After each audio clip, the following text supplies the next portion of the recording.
Hello bankers, कैसे हैं आप लोग। स्वागत है आपका मेरे यूट्यूब चैनल इट्स इजी पर। आशा करती हूँ आप लोग सब स्वस्थ होंगे। आप सब ने पीपीएफ स्कीम का पार्ट 1 देख लिया होगा। तो आज इस वीडियो में हम पीपीएफ स्कीम का पार्ट 2 करने जा रहे हैं। 20 क्वेश्चंस हमने कवर कर लिए थे। 21st क्वेश्चन से आज हम स्टार्ट करेंगे। तो चलिए स्टार्ट करते हैं। Is it mandatory to withdraw all the money in PPF account at the end of 15 years? Question क्या पूछ रहा है कि पीपीएफ अकाउंट का मेच्योरिटी पीरियड कितना होता है, 15 साल का होता है। तो ये पूछ रहा है कि अगर 15 साल कंप्लीट हो गए तो क्या ये मैंडेटरी है कि पीपीएफ अकाउंट में जितना भी अमाउंट हमने इन्वेस्ट किया था उसको विड्रॉ कर लेना, उसको निकालना। तो आंसर है नहीं। It is not necessary to redeem all the funds held in the account at maturity. The account term can be continued or extended in blocks of 5 years for as many number of times as the investor wishes. तो कह रहे हैं नहीं, ये ज़रूरी नहीं है कि आप मेच्योरिटी पे सारा अमाउंट निकालिए, क्योंकि जो अकाउंट है वो अब 5 साल के ब्लॉक में एक्सटेंड भी किया जा सकता है। जितनी भी बार चाहे इन्वेस्टर उसको एक्सटेंड कर सकता है। तो जब हम एक्सटेंड करने वाले हैं तब वो अमाउंट पूरा का पूरा ही हम एक्सटेंड कर सकते हैं, या ये हो सकता है कि हम मेच्योरिटी पर कुछ अमाउंट निकाल लें और कुछ अमाउंट बाकी जो बचा हुआ है अकाउंट में वो एक्सटेंड करवा लें। ठीक है। Extension can be done by depositing fresh funds और without making any further deposits. अब एक्सटेंशन करने में भी हमें 2 ऑप्शंस अवेलेबल है। या तो क्योंकि हम हर साल कितना कर रहे थे, मिनिमम 500 और मैक्सिमम 1.5 लाख तक का कंट्रीब्यूशन कर सकते थे। तो जब हम एक्सटेंशन का ऑप्शन चूज़ करते हैं तब भी हमारे पास आगे 2 ऑप्शन फिर अवेलेबल रहते हैं कि हमें इसके अंदर फ्रेश डिपॉजिट करना है, 1.5 लाख रुपए तक की इन्वेस्टमेंट करनी है, या बिना इन्वेस्टमेंट किए जितना हमने 15 साल में इन्वेस्ट कर दिया, जितनी फाइनल अमाउंट बन गई, बस वही अब 5 साल के लिए आगे बस हमें उसके ऊपर ही सिर्फ इंटरेस्ट मिलता रहे। इंटरेस्ट से एक क्वेश्चन आपसे पूछती हूँ, आपको पता भी होगा वैसे, अगर नहीं पता है तो आप अपने जो भी आपको आंसर पता होगा उसको कमेंट में लिखिएगा और फिर क्या करेक्ट आंसर है मैं आपके साथ शेयर करूँगी। आप मुझे ये बताइएगा, जो पीपीएफ अकाउंट पे हमें इंटरेस्ट मिलता है तो वो इंटरेस्ट कब डिक्लेयर होता है कि कितना इंटरेस्ट मिलेगा, फ्रीक्वेंसी क्या रहती है इंटरेस्ट मिलने की हमें। ठीक है, तो आप इसका आंसर कमेंट सेक्शन में लिखिएगा। अगला क्वेश्चन है, can a person continue to earn returns if the account is inactive. अब अगर अकाउंट इनएक्टिव हो जाए तो क्या जो अमाउंट इनएक्टिव होने से पहले अकाउंट में थी उस पर हमें रिटर्न का मतलब ये है कि इंटरेस्ट हमें मिलता रहेगा क्या। तो आंसर है yes. The balance in a discontinued account not revived by the account holder before its maturity shall continue to earn interest at the rate applicable to the scheme from time to time. अब account inactive होने का क्या मतलब है, हमें हर financial year में कम से कम 500 रुपये का कंट्रीब्यूशन पीपीएफ अकाउंट में करना होता है। इन केस अगर हम उतनी अमाउंट भी नहीं डालते पीपीएफ में तो अकाउंट हमारा इनएक्टिव या डिसकंटिन्यू हो जाता है। इस अकाउंट को हम रिवाइव भी कर सकते हैं, यानी कि वापस इसको ठीक भी कर सकते हैं। कैसे ठीक कर सकते हैं, एक तो हमें 50 रुपये की पेनल्टी देनी पड़ती है, दूसरा जितने भी साल से हमने वो अकाउंट के अंदर मिनिमम कंट्रीब्यूशन नहीं डाला है तो उतने सालों का मिनिमम कंट्रीब्यूशन प्लस हर साल की 50 रुपये की पेनल्टी डालनी पड़ती है। बट अगर किसी कस्टमर ने अपने अकाउंट को रिवाइव करवाया ही नहीं, उसका अकाउंट डिसकंटिन्यूड स्टेटस में ही पड़ा है, तो भी उसमें जितना बैलेंस है उसके ऊपर उसको इंटरेस्ट है मिलता रहेगा। जो भी गवर्नमेंट ऑफ इंडिया डिक्लेयर करेगी कि डिसकंटिन्यूड अकाउंट पे कितना इंटरेस्ट मिलेगा तो वो इंटरेस्ट मिलता रहेगा। नेक्स्ट क्वेश्चन है, can one continue to earn interest on account if one extends the maturity period beyond 15 years. Question में क्या पूछ रहा है कि अगर हमने 15 साल की मैच्योरिटी कंप्लीट होने के बाद अपने अकाउंट को एक्सटेंड कराया 5 साल के लिए, तो क्या उस एक्सटेंशन के पीरियड में हमें इंटरेस्ट मिलेगा। तो इसका तो आंसर बहुत ही सिंपल है, मतलब थोड़ा सा अगर हम लॉजिक लगाएंगे तभी क्वेश्चन में ये आंसर छुपा हुआ है। कैसे, अगर 15 साल की मैच्योरिटी पूरी हो गई और हम उसको 5 साल के लिए एक्सटेंड कर रहे हैं तो जाहिर सी बात है कि एक्सटेंड हम क्यों करेंगे। अगर उसके ऊपर मान लीजिए कोई इंटरेस्ट सरकार दे ही नहीं रही तो फिर कोई उसको एक्सटेंड क्यों ही करवाएगा। एक्सटेंड करवाने के पीछे हमारा पर्पस है ना कि हमें उसके ऊपर इंटरेस्ट अर्न करना है, तो बिल्कुल इंटरेस्ट मिलेगा। और जो भी उस टाइम रेट ऑफ इंटरेस्ट चल रहा होगा उस रेट ऑफ इंटरेस्ट पे आपको इंटरेस्ट मिलेगा। If no fresh deposits are made during the period of extension, interest will be calculated based on the balance held at the end of the 15th year. If fresh deposits are made to extend the term, it will be added to the balance at the end of 15th year and the total amount will be treated as principal for interest calculation. ये बहुत ही अच्छी चीज़ है। ये ऐसे जो deep points है ना, ये नॉर्मली हमें पढ़ने को नहीं मिलते। जब हम प्रमोशन एग्ज़ाम की तैयारी करते हैं तब हम यही सोचते हैं कि हम की पॉइंट्स ही सिर्फ कवर कर लें, जो कि हमारे अकॉर्डिंग हमें लगता है कि जो पेपर में पूछे जा सकते हैं। बट इस बार का भी जो पेपर हुआ था वो अनएक्सपेक्टेडली उसके अंदर काफ़ी सारे क्वेश्चंस ऐसे आ गए थे जो किसी ने एक्सपेक्ट नहीं किए थे। तो अभी हमारे पास अच्छा सा टाइम है, काफ़ी चीज़ें हम समझ सकते हैं, अंडरस्टैंड कर सकते हैं। तो अपने आप को, अपनी नॉलेज को लिमिटेड क्यों रखना, छोटे से दायरे में क्यों बांधना।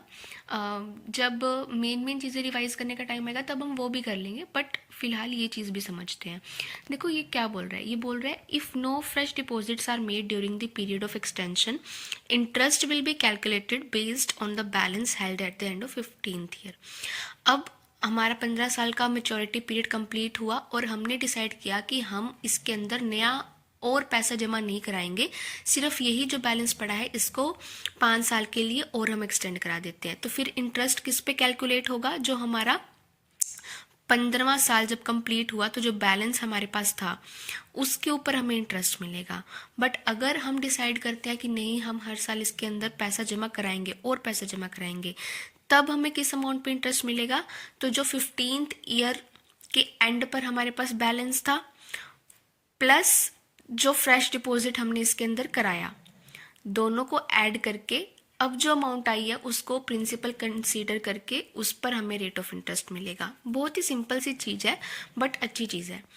अगर डिपॉजिट नहीं करवा रहे हैं तो जितना बैलेंस हमारे पास था वो पूरा प्रिंसिपल टर्म माना जाएगा, और अगर फ्रेश डिपॉजिट करा रहे हैं 5 साल के लिए, ब्लॉक के लिए हमने एक्सटेंड करवाया, हमने सोचा कि इसके अंदर 1.5 लाख और जमा करा देते हैं। सपोज 10 लाख पहले से हमारे पास था, 1.5 लाख हमने और जमा करा दिया। अब 11.5 लाख को एज अ प्रिंसिपल मान के 11.5 लाख पर हमें इंटरेस्ट मिलेगा। और जो नॉर्मल हम देखते हैं ना कि हमें कैसे इंटरेस्ट मिलेगा, तो इंटरेस्ट हम एनुअली इंटरेस्ट हमें मिलता है, डिसाइड क्वार्टरली होता है कि इस क्वार्टर का इतना रहेगा, अगले का कितना रहेगा, बट मिलता हमें एनुअली है। तो एनुअली जो मिल जाता है इंटरेस्ट, उसकी कंप्यूटेशन अलग से होती है और एक्सटेंशन के केस में अलग से होती है। ठीक है, नेक्स्ट क्वेश्चन है, if a person open a PPF account in his minor child's name, can he claim tax deduction from both accounts, that is his child's and his own, when he file taxes. अब suppose करिए एक person थे mister A का खुद का भी PPF account था और मिस्टर ए ने अपने माइनर बच्चे के नाम पे भी एक पीपीएफ अकाउंट खुलवा रखा था। एक फाइनेंशियल ईयर मान के ले लेते हैं कि 2024-25 का, यानी कि 1 अप्रैल 24 से लेकर 31 मार्च 2025 का फाइनेंशियल ईयर है। मिस्टर ए ने क्या किया, 1 लाख रुपए की इन्वेस्टमेंट करी अपने पीपीएफ अकाउंट में और 1 लाख रुपए की इन्वेस्टमेंट करी अपने माइनर बेटे के अकाउंट में। अब क्वेश्चन ये है, जब वो अपना आईटीआर फाइल करने लगे, अब वो डिडक्शन लेना चाहते हैं, तो क्या वो अपने अकाउंट की 1 लाख और अपने बेटे के अकाउंट की 1 लाख और 1 लाख 2 लाख रुपए की डिडक्शन ले सकते हैं? नहीं।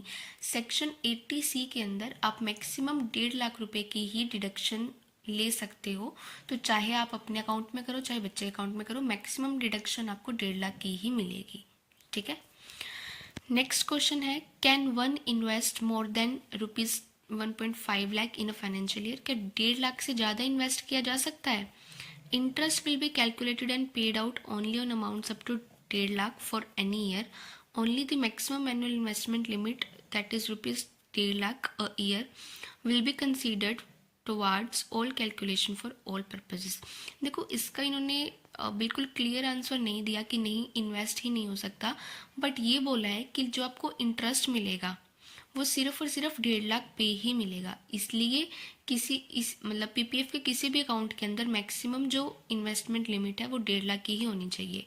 बट अगर किसी भी बैंक का अगर सिस्टम कुछ फॉल्टी है और 1.5 लाख से ज़्यादा अगर कोई पर्सन उसमें जमा कर देता है और सिस्टम नहीं रोकता उसमें इतनी ज़्यादा अमाउंट जमा करने से, तो इंटरेस्ट कंप्यूटेशन आपकी 1.5 लाख पे ही होगी, बाकी पे नहीं होगी, और ना ही बाकी पे आपको डिडक्शन मिलेगी। नेक्स्ट क्वेश्चन है, can a person claim tax deduction by depositing money in one's parents PPF account. अब इससे पहले वाले क्वेश्चन में हमने ये देख लिया कि खुद के अकाउंट में इन्वेस्टमेंट करी और माइनर बच्चे के अकाउंट में इन्वेस्टमेंट करी, डिडक्शन ले सकता है, दोनों अकाउंट में इन्वेस्ट करने की डिडक्शन ले सकता है, बट मैक्सिमम 1.5 लाख के ले सकता है। बट क्या अगर कोई अपने पेरेंट्स के अकाउंट में पीपीएफ की इन्वेस्टमेंट कर दे तो क्या पेरेंट्स के अकाउंट में इन्वेस्टमेंट करने की डिडक्शन मिल जाएगी? No, only contributions made to an account holders own account, जो खुद के अकाउंट में करी जाती है ना कॉन्ट्रीब्यूशंस, या फिर अपने माइनर बेटे या पर्सन ऑफ अनसाउंड माइंड के अकाउंट में जम करते हैं एज अ गार्जियन, सिर्फ उसी पे ही डिडक्शन मिलती है, पेरेंट्स के अकाउंट की कोई डिडक्शन नहीं मिलती। नेक्स्ट क्वेश्चन देख लेते हैं।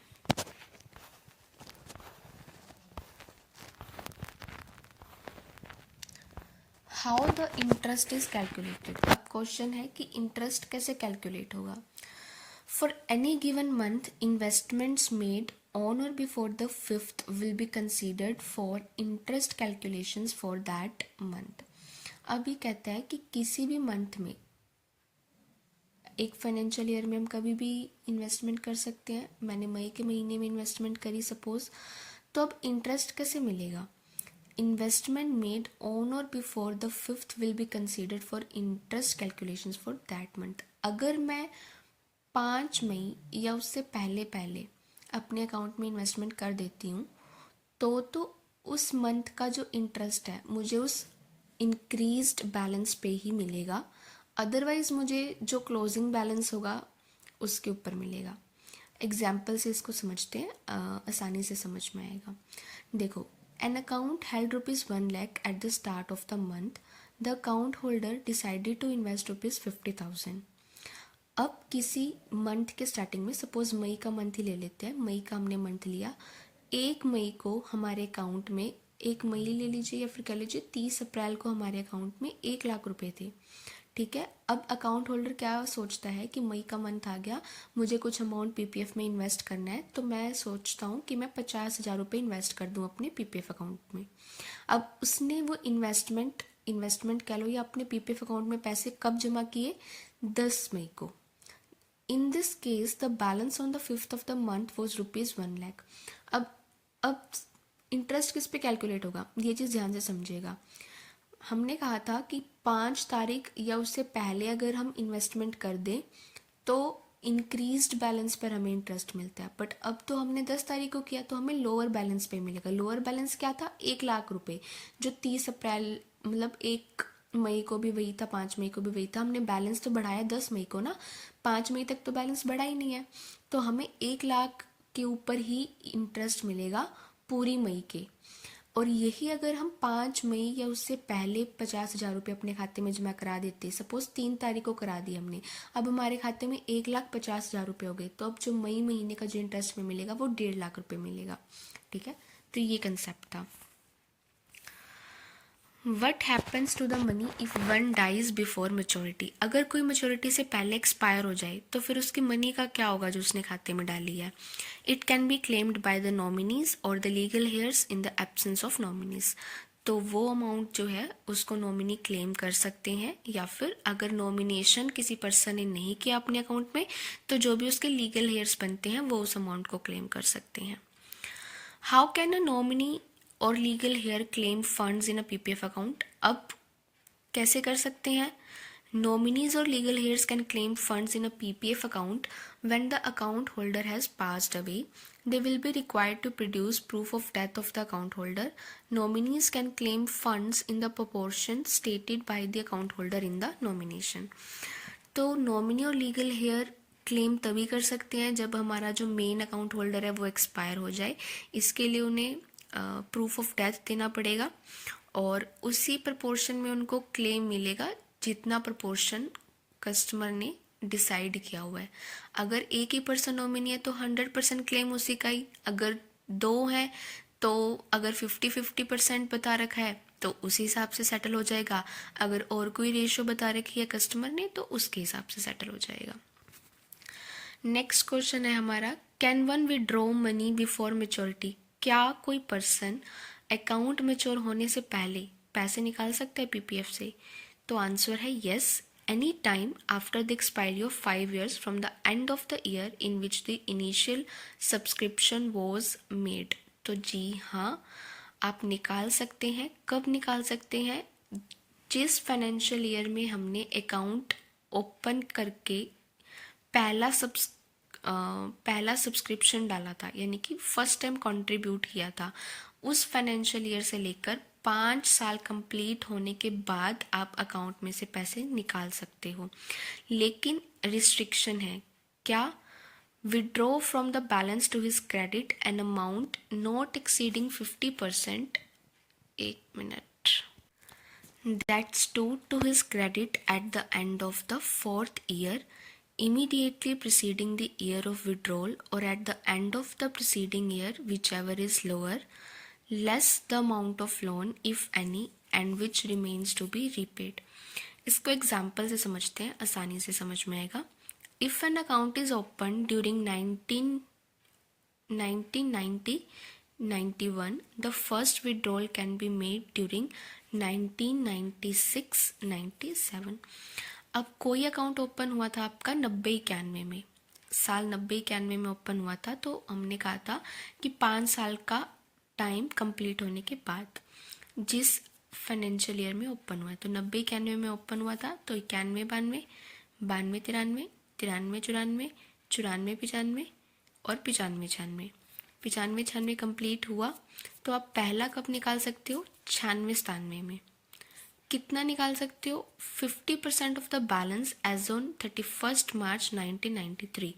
अब जितना हम विड्रॉ कर सकते हैं ना, वो निकालने के लिए कि हम कितना निकाल सकते हैं, 50% निकाल सकते हैं, ये तो हमें समझ में आ गया। लेकिन कौन से बैलेंस का 50% निकाल सकते हैं? तो जिस साल आप निकालने के लिए एलिजिबल हो, उसके पिछले 4 साल, मतलब उसके पीछे 4 साल आपको जाना है, और 4 साल का जो 31 मार्च होगा चौथे साल का, उसके 31 मार्च को जो बैलेंस होगा उसका 50% आप निकाल सकते हो। जैसे हम इसमें एलिजिबल हुए 96-97 में पहला विड्रॉल करने के लिए, तो 96-97 से पिछले 4 साल जाओ।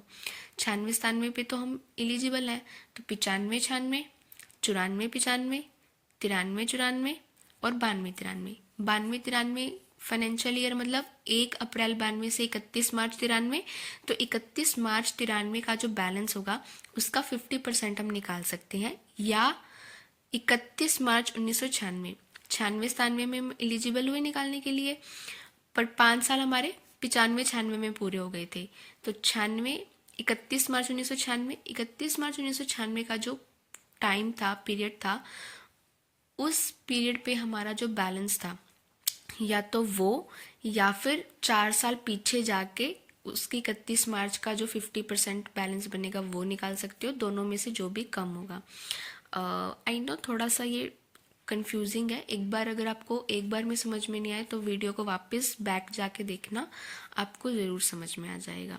सिंपल सा लॉजिक है, आप निकाल सकते हो टाइम से पहले भी, बट आपको जब आपने इनिशियल सब्सक्रिप्शन किया था, पहली बार खाता खुलवा के उसमें कंट्रीब्यूशन किया था, उससे आपके 5 साल जब कंप्लीट हो जाते हैं, तो वो कंप्लीट होने के बाद जो अगला साल आता है ना, अगले साल में आप एलिजिबल हो जाते हो निकालने के लिए। अब आप निकाल कितना सकते हो? 50% निकाल सकते हो। कौन से बैलेंस का 50% निकाल सकते हो? या तो जिस साल आप एलिजिबल हुए, मान लो 96-97 में आप एलिजिबल हुए, 1996-97 में, तो 1996-97 का पीरियड का मतलब क्या होता है कि 1 अप्रैल 96 से 31 मार्च 97। अब 1 अप्रैल 96 तो होगा नहीं, तो 31 मार्च 1996 का 50% जो बैलेंस था 31 मार्च 1996 का, उसका 50%, या तो ये बैलेंस, या फिर 4 साल पीछे जाके, जिस भी साल आप निकाल रहे हो, सपोज 17-18 में निकाल रहे हो, तो 4 साल पीछे जाके जो ईयर आएगा उसकी 31 मार्च को जो बैलेंस होगा उसका 50% आप निकाल सकते हो। ठीक है। नेक्स्ट क्वेश्चन है, can we close a PPF account before maturity. पहले हमने क्वेश्चन पढ़ा था, क्या हम पहले पैसा निकाल सकते हैं मेच्योरिटी होने से पहले। अब ये क्वेश्चन पूछ रहा है कि क्या हम अकाउंट ही क्लोज कर सकते हैं मेच्योरिटी से पहले।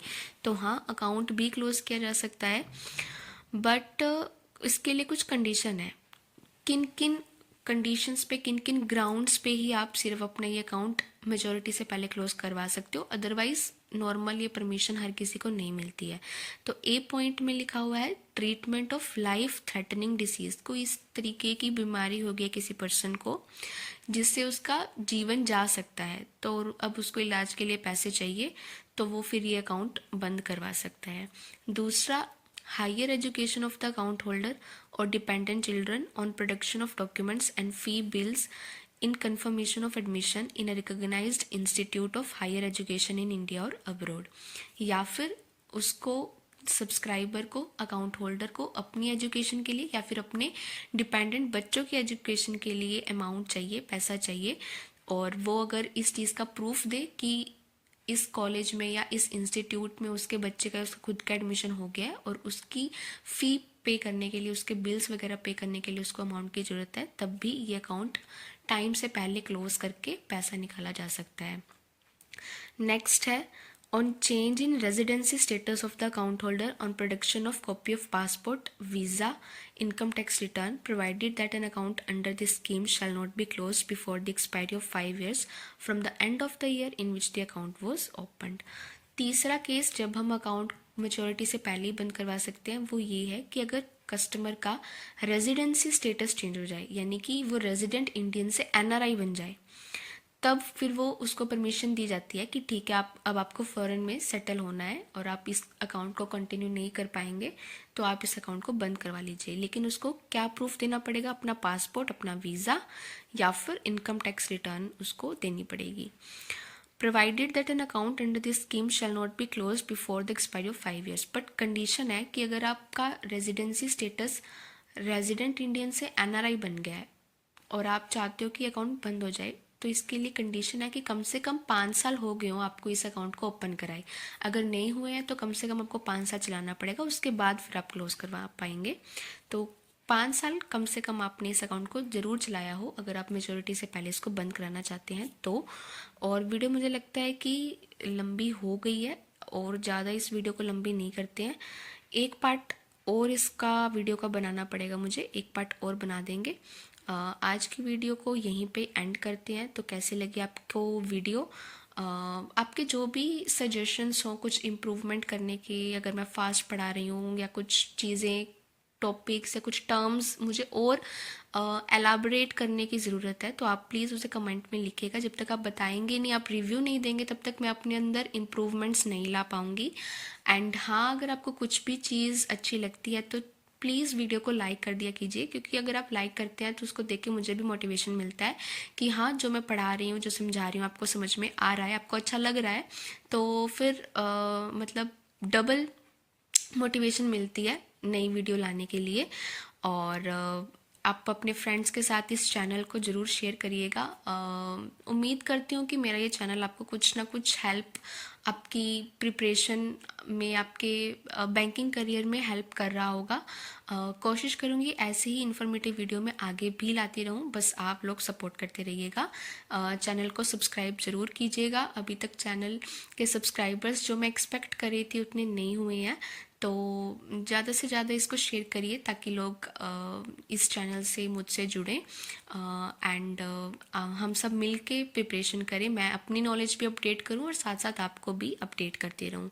थैंक यू मुझसे जुड़ने के लिए, वीडियो को देखने के लिए। Thank you so much.